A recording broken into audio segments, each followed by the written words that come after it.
Welcome to the Chinese Lore Podcast, where I retell classic Chinese stories in English. This is episode 56 of Journey to the West.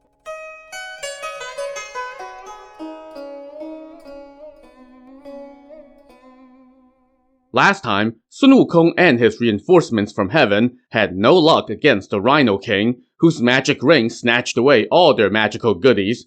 So, Wukong sneaked into the demon's lair a couple times to try to steal the ring. He had no luck with that, but he was able to cause a ton of havoc, start a fire that killed the majority of the demon lackeys, and retrieve the Celestial Army's magic weapons.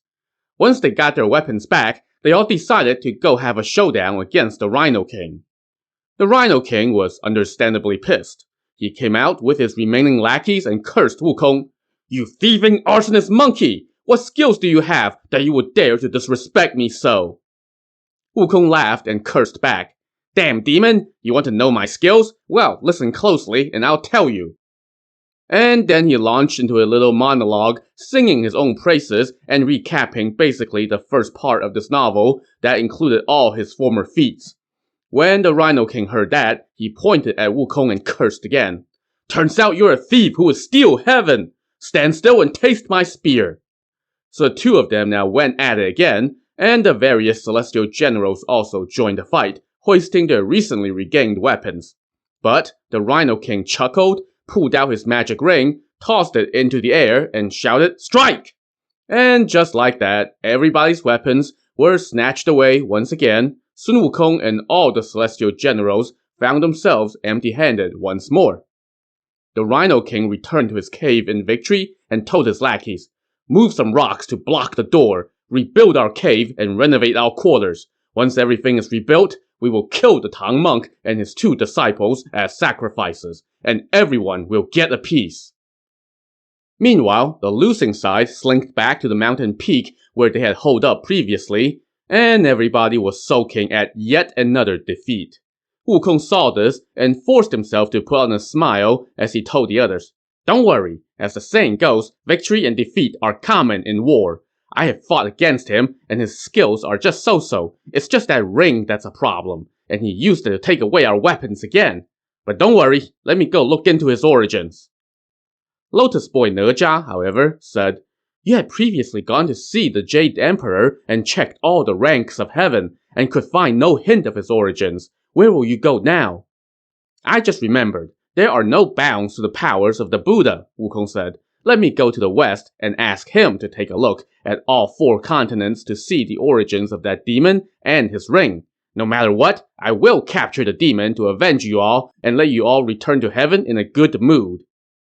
The celestial forces bade him to hurry up, so Wukong flew to the west and landed on the Spirit Mountain, the abode of the Buddha.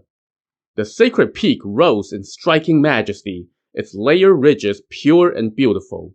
The summit of this immortal mountain seemed to touch the blue vault of heaven. Its primal energies flowed unimpeded across the vast reaches of heaven and earth, while its awe-inspiring power spread everywhere among the blossoming terraces. At times, one could hear the long, resonant tones of bells and chimes, and at others, the clear and radiant voices of scripture recitation. Beneath the green pines, female followers of Buddhism expounded the Dharma. Among the emerald cypresses, arhats walked in meditation. White cranes, moved by devotion, flew toward Vulture Peak. Blue birds lingered attentively beside quiet pavilions. Dark-furred monkeys appeared in pairs bearing immortal fruits, while long-lived deer came 2 by 2, presenting purple fungi of longevity.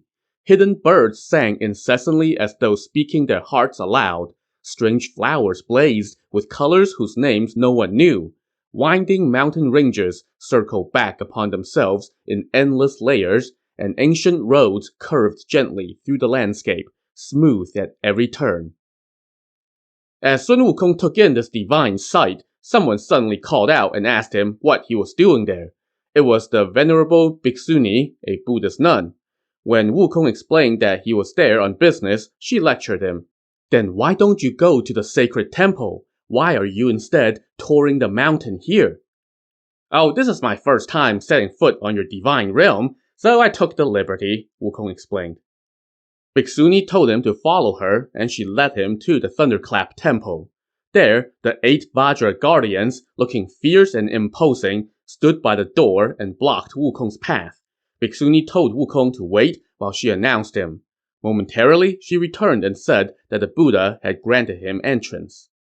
So Wukong went in and bowed, and the Buddha asked, "Wukong, I had heard that Guan Yin had rescued you from under the mountain, and that you were protecting the Tang monk on his pilgrimage here. Why have you come here alone?" Wukong recounted his travails against the Rhino King and asked the Buddha to lend a hand, or an eye, to see where that demon came from so he could find a way to rescue Sanzang. The Buddha took one look and knew all the answers. But, he said to Wukong, "I know what that demon is, but I can't tell you. You have a loose tongue. If you tell him that I told you, then instead of fighting you, he is going to come here looking for trouble, and that will create hassles for me. But I will lend you something to help you capture him."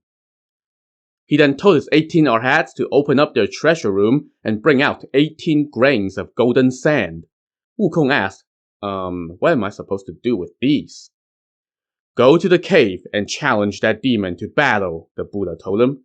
"When he comes out, the arhats will release the sand, which will trap him and make him unable to move. And then you can beat him to your heart's content." "Brilliant!" Wukong laughed. "Let's go right now."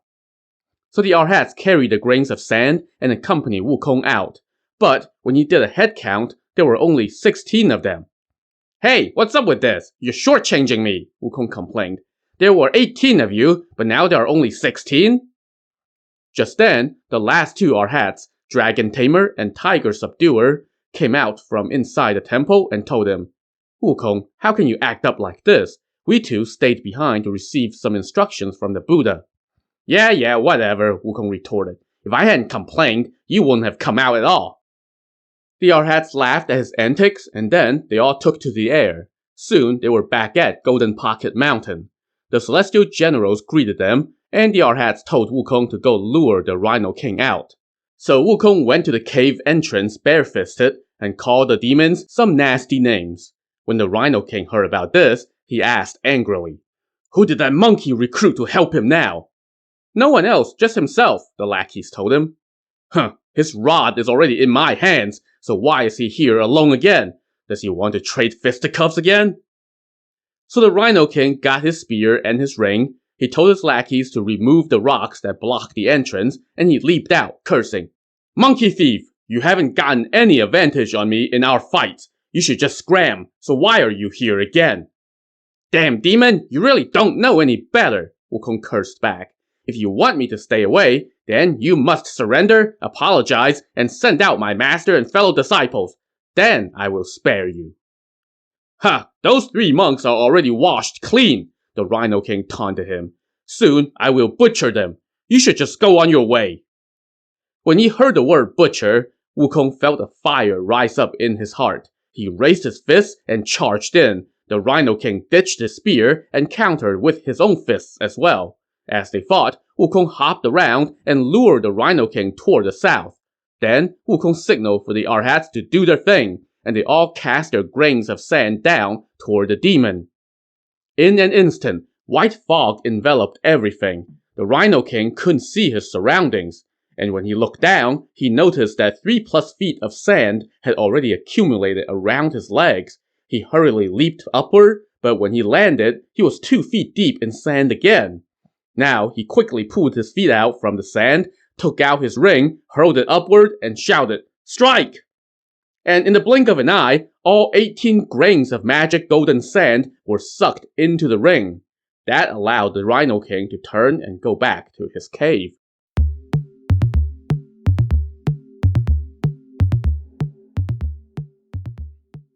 Up in the sky, Wukong checked in with the 18 arhats and asked them why they had stopped raining down sand. They told him that all their golden sand had disappeared. "It must have been that ring again," Wukong chuckled. All the celestial generals now lamented. "How can we ever catch that demon? When will we ever get to return to heaven to report back to the Jade Emperor?" But the 2 arhats who were late to the party, Dragon Tamer and Tiger Subduer, now told Wukong, Do you know why the two of us were late joining you? I just figured you were trying to dodge the assignment. Was there something else? The Buddha told us that demon is powerful. If you lose the golden sand, tell Sun Wukong to go up to heaven and look for his origins in Lao Tzu's palace. That will allow him to capture the demon. What? How despicable, Wukong complained. He is jerking me around. He should have just told me that from the start. That would have saved you all a trip. And I think he really has a point here. But anyway, Wukong now somersaulted into the sky and flew to the southern gate of heaven once more. There, the four heavenly kings greeted him yet again, and he told them that, yeah, I'm not done yet. They dared not keep him and just let him through. Instead of going to the Jade Emperor's palace, he went straight to Lao Tzu's place. There were two young acolytes standing watch outside. Wukong did not even bother acknowledging them and just walked right in. The acolytes grabbed him and asked who he was and what he wanted. I'm the great sage equal to heaven. I'm looking for Lao Tzu, he told them. How can you be so rude? The acolytes chided him. Wait here while we announce you. But Wukong just shrugged them off and walked right in. Just then, Lao Tzu came out, and they bumped into each other. Wukong bowed and said, Hey, old man, long time no see. Monkey, what are you doing here instead of going to get scriptures? Lao Tzu chuckled and asked. Oh, scripture fetching is a never-ending task. I ran into some obstacles, so I've come here. What do obstacles on your journey have to do with me? Lao Tzu asked, apparently forgetting that two of his acolytes had previously sneaked down into the mortal realm, became demons, and threatened to eat Sanzang, and that he had to go collect them himself. Oh, don't ask for now. I'm here to look for a clue, Wukong told him. What clue could possibly be here? Wukong did not answer. He just walked in and carefully looked around the place. After a few turns, he walked past a cowshed where Lao Tzu's water buffalo was kept. The boy cowherd was napping next to the fence, but there was no cow inside. Hey, old man, your cow is gone, Wukong exclaimed. Lao Tzu was stunned. When did that beast escape? Their voices woke up the napping cowherd, who immediately kneeled and told Lao Tzu, Sir, I fell asleep. I don't know when the cow escaped. How can you doze off? Lao Tzu scolded him. Kowtowing non-stop, the boy said, I had picked up a magic pill in your refinery and ate it, and then I fell asleep here. Oh, that must have been the 7 reversion fire elixir pill that I made a while back. I dropped one, and you found it and ate it? That pill puts you to sleep for 7 days. That beast must have escaped while you were asleep, and no one was keeping an eye on it. That must have been 7 days ago. Lao Tzu then set to looking around to see if his water buffalo had stolen any of his magical knickknacks. Wukong told him, he doesn't have any magical items except for a ring, but it's quite a handful. Lao Tzu searched around some more, and sure enough, his diamond circlet was gone. That beast must have stolen my diamond circlet, he told Wukong. Oh, that thing! That was what you used to hit me back in the day, right? So, quick pause for a callback here, in case you don't remember. Back when Sun Wukong was Heaven's sworn enemy, he and the god Erlang were engaged in an even fight until Lao Tzu took a little cheap shot and hit him with the diamond circlet, which helped Erlang capture him. Wukong now told Lao Tzu how the Rhino King had used that circlet to confiscate all sorts of weapons from his foes, how he abducted Sanzang and company, and how numerous reinforcements had failed to bring him to heel. Old man, you allowed that demon to escape and harm people. How will you answer for it? Wukong demanded. That diamond circlet was an item that I had been refining into a magical treasure since my youth, Lao Tzu explained. No weapon, water, or fire can even get close to it. If he had stolen my banana leaf fan as well, then even I would not be able to do anything about him. But since the demon had not stolen said fan, Lao Tzu now grabbed that item and left heaven with Wukong. They descended on Golden Pocket Mountain and exchanged pleasantries with the other celestial entities. And then, Lao Tzu told Wukong to go lure out the Rhino King again. So Wukong repeated the same ploy, and once again the Rhino King came out. As soon as he set foot outside the door, Wukong cursed, Damn demon, you're done for now, take this! He then slapped the Rhino King across his face and quickly turned and ran. The Rhino King raised his spear and gave chase. But just then, a voice rang out from the peak above. "Cow, come home at once!" The Rhino King looked up, saw his master Lao Zi, and was scared out of his mind. That monkey is really sneaky. How did he find out who my master is? He thought to himself. Lao Zi now uttered a spell and waved his fan. The magic ring immediately left the demon and flew into Lao Zi's hands. Another wave of the fan made the Rhino King go limp and turn back into his true form, that of a water buffalo. Lao Zi now blew a breath on the diamond circlet and ran it through the water buffalo's nostrils. He then took off the cord that he used to tie his robe, fastened one end to the circlet, and held on to the other end. He then took his leave of all the gods there, hopped on the buffalo's back, and flew back up to heaven with it. So, one unresolved question for me here is, if this demon was a water buffalo, then why the heck was he called the Rhino King, and why did he only have one horn? But hey, maybe this guy just decided to mix things up a little bit when he was taking humanoid form. I guess nothing says you have to take the form resembling the creature you were, right? In any case, with the head demon gone, Wukong and the celestial generals now storm into the cave and kill the remaining 100 or so demon lackeys, because you can't make a holy Buddhist pilgrimage without breaking a few hundred skulls. They took back their weapons, the celestial generals returned to heaven, the 18 Arhats went back to the west, and Sun Wukong rescued Sanzang, Zhu Bajie, and Sha Zeng, and retrieved his golden rod. The three pilgrims thanked Wukong for saving them, again, and then they prepped their horse and luggage and set out on the road once more. But before they had gone far, a voice rang out from the side of the road. "Sage, please eat before you go." Sanzang was startled, but it turns out that these were the local mountain and earth spirits who had initially pointed Wukong to the whereabouts of his captured comrades.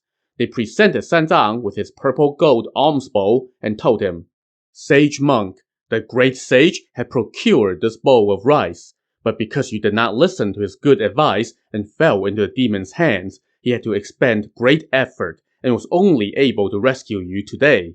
Please eat this rice before you continue. Don't let his sincerity go to waste." Sanzang was quite moved and said to Wukong, "I can't thank you enough. If I had known, I would have never left the protection circle that you drew up, and then I won't have put myself in danger." "Master, you didn't believe in my circle, so you fell into somebody else's circle. Alas, how much suffering did you invite on yourself?" "Well, what is all this about another circle?" Zhu Bajie cut in. "You and your damn mouth," Wukong chided him. "It's all your fault that Master had to endure this trial, and I had to pull out all the stops. I recruited celestial forces and even got the Buddha's magic sand, but that demon snatched them all away with a shiny white circlet. But the Buddha had given his Arhats a hint, so I was able to find that demon's origins and ask Lao Zi to come tame him. He was a water buffalo demon." Sanzang was filled with gratitude, and he told Wukong, "Good pupil, after this experience, I will be sure to listen to your instructions next time." Sure, whatever you say, pal. It's not like we haven't heard that from you before." Anyway, the four pilgrims now divided the bowl of rice, which, to their surprise, was still steaming hot. Wukong asked how this could be, and the earth spirit kneeled and said, "When I heard that you had succeeded, I warmed up the rice before bringing it to you." "Oh, okay. So, not magic rice. Well, that actually makes perfect sense and is super obvious." Once the pilgrims ate, they put away the bowl, thanked the mountain and earth spirits, and resumed their journey west.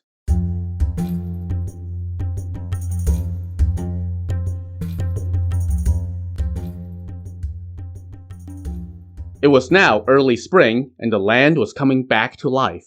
One day, the pilgrims came upon a small river. Its waters were limpid and clear, and its cold waves shined with crystal brightness.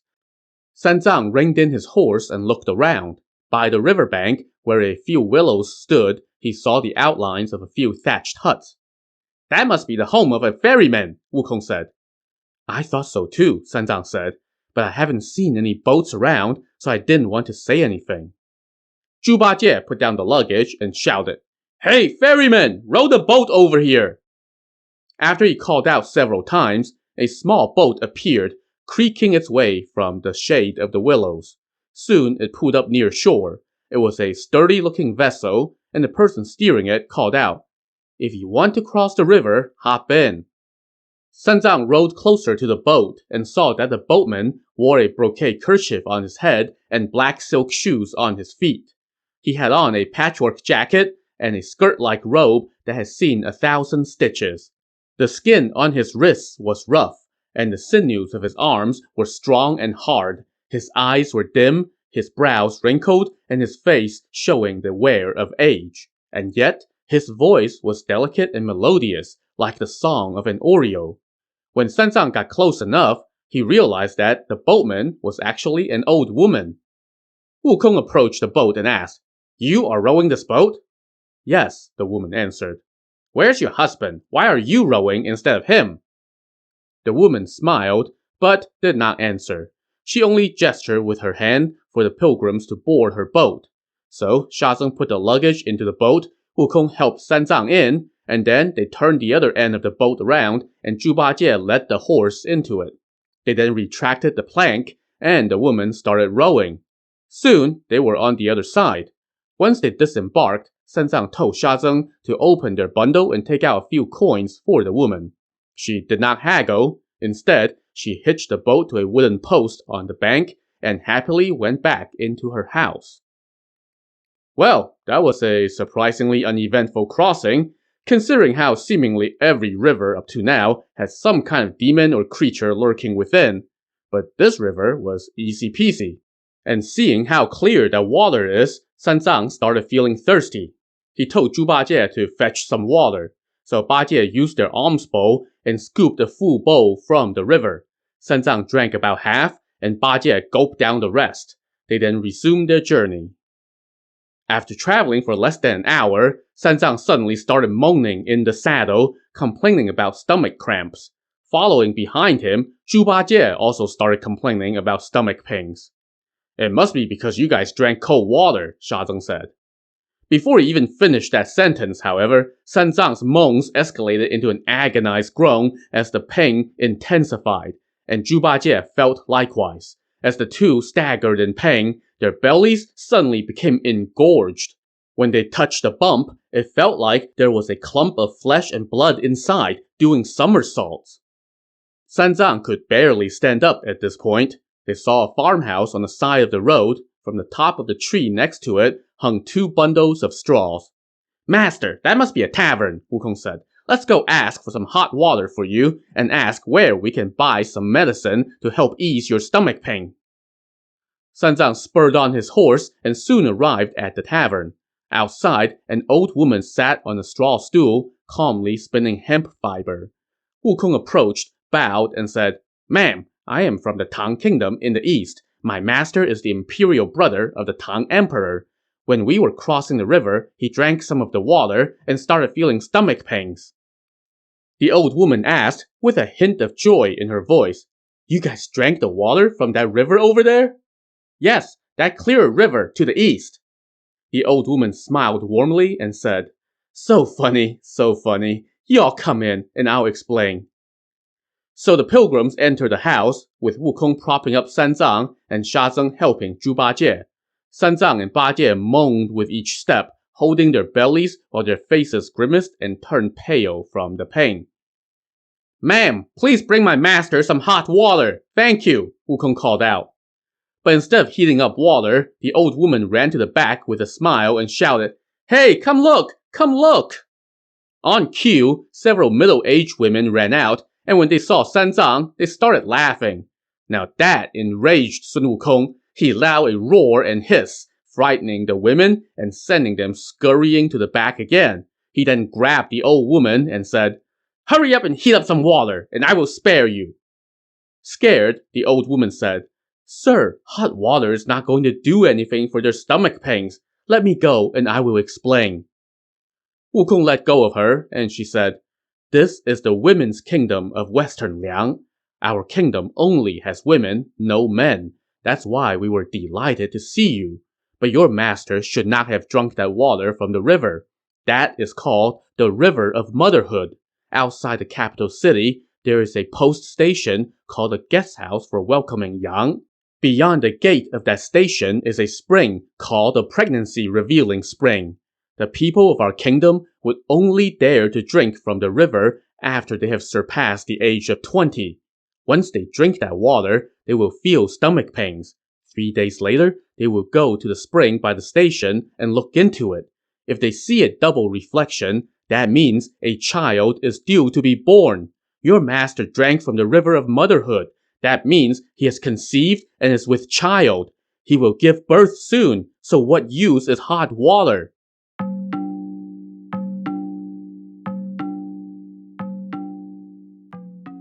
So yeah, let's cue the comedy beat. But this was anything but funny for Sanzang. He was stunned and asked his disciples what they should do. Meanwhile, Zhu Bajie moaned, "Oh God, we're going to give birth? But we're men. Where would the baby come out from?" Wukong laughed. As the saying goes, when the melon is ripe, it will fall. When the time comes, it'll probably tear open a hole and come out. That was the last thing Zhu Bajie needed to hear. He started moaning in pain and fear and lamented, "Ah, crap, I'm done for." Sha Zeng now got in his own dig as he laughed and told Bajie, "Brother, stop twisting around. You might upset the intestines that nourish the fetus and give yourself a prenatal illness." This also was not helping. Bajie now teared up. Clutching Wukong, he pleaded, "Oh, brother, please ask this old woman if there are any midwives around here with gentle hands. We have to find a few first. I'm feeling bouts of violent churning inside me every so often. This baby is coming soon." Sha Zeng just won't let up. He laughed and said, "Brother, since you're having labor pains, stop twisting, or you might break your water." Boy, Sha Zeng sure seems wholly unconcerned with the fact that two of his traveling companions are on the verge of giving birth via unusual and painful means. To see if they'll have boys or girls, and how exactly those babies would come out, tune in to the next episode of the Chinese Lore Podcast. Thanks for listening.